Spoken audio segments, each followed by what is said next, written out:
Certificate সংশোধন মাত্র 3 দিনে। কথাটি বিশ্বাস হচ্ছে না? বিশ্বাস না হওয়ারই কথা। যেখানে একটি সংশোধনী আবেদন সংশোধন হতে কয়েক মাস লেগে যায়, যেমন অনলাইন আবেদন, মিটিং, দেন অ্যাপ্রুভ সব কিছু মিলে। তাহলে আমি যে বলছি সার্টিফিকেট সংশোধন হয় মাত্র 3 দিনে, এই কথার সত্যতা যাচাই করা যাক। সেজন্য প্রথমেই আমি ঢাকা বোর্ডের ওয়েবসাইটে চলে আসব।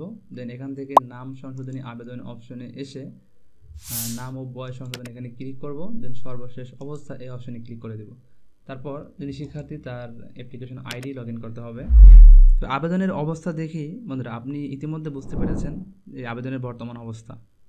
তো দেখানো যাক যে আবেদনটি কত তারিখে করা হয়েছিল।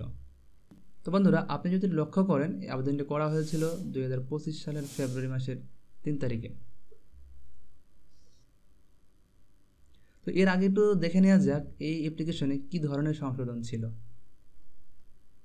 তো এখানে যদি একটু খেয়াল করেন দেখতে পারবেন মোস্তফা কামাল ঢালি, এবং এই নামটি করা হয়েছিল মোহাম্মদ মোস্তফা ঢালি, এবং নাসরিন বেগম থেকে করা হয়েছে এমএসটি নাসরিন। তো বন্ধুরা এই শিক্ষার্থীর এই কারেকশনটি কী ধরনের পেপারস দিয়ে উনি কারেকশনটি করেছিল সেটাও একটু এক নজরে দেখে নেওয়া যাক।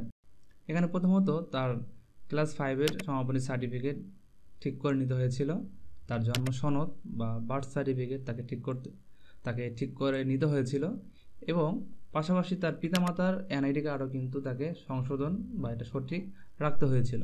এরপর উনি এই নাম কারেকশনের আবেদন করতে পেরেছে। বন্ধুরা নিচে আরও লক্ষ্য করুন, একটি অ্যাপ্লিকেশনে কিন্তু 3টি পরীক্ষার ইনফরমেশন দিয়ে কারেকশন বা অ্যাপ্লিকেশন করা। তো বন্ধুরা এই শিক্ষার্থীও আপনার মতোই ভিডিও দেখে আমার সাথে যোগাযোগ করেছিল।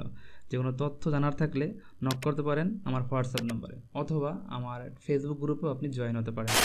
সব তো বলা হয়ে গেল, বাট কবে সংশোধন হয়েছিল সেটাই তো বলা হয়নি। চলুন তাহলে প্রিন্ট অর্ডার অপশানে ক্লিক করা যাক। তো প্রিন্ট অর্ডার অপশানে ক্লিক করলে তো বন্ধুরা এখানে আপনারা দেখতে পাচ্ছেন এটা হলো ফেব্রুয়ারি মাসের 5 তারিখে যে মিটিংটি হয়েছিল, 2025 সালের ফেব্রুয়ারি মাসের 5 তারিখ যে মিটিংটি হয়েছিল, সেই মিটিংয়ে কিন্তু আলহামদুলিল্লাহ এই শিক্ষার্থীর কারেকশনটি শিক্ষার্থী করে নিতে পেরেছে। এখন আপনি হিসাবটি সুন্দর করে মিলিয়ে নিন আসলে তার কতদিন সময় লেগেছিল। ধন্যবাদ।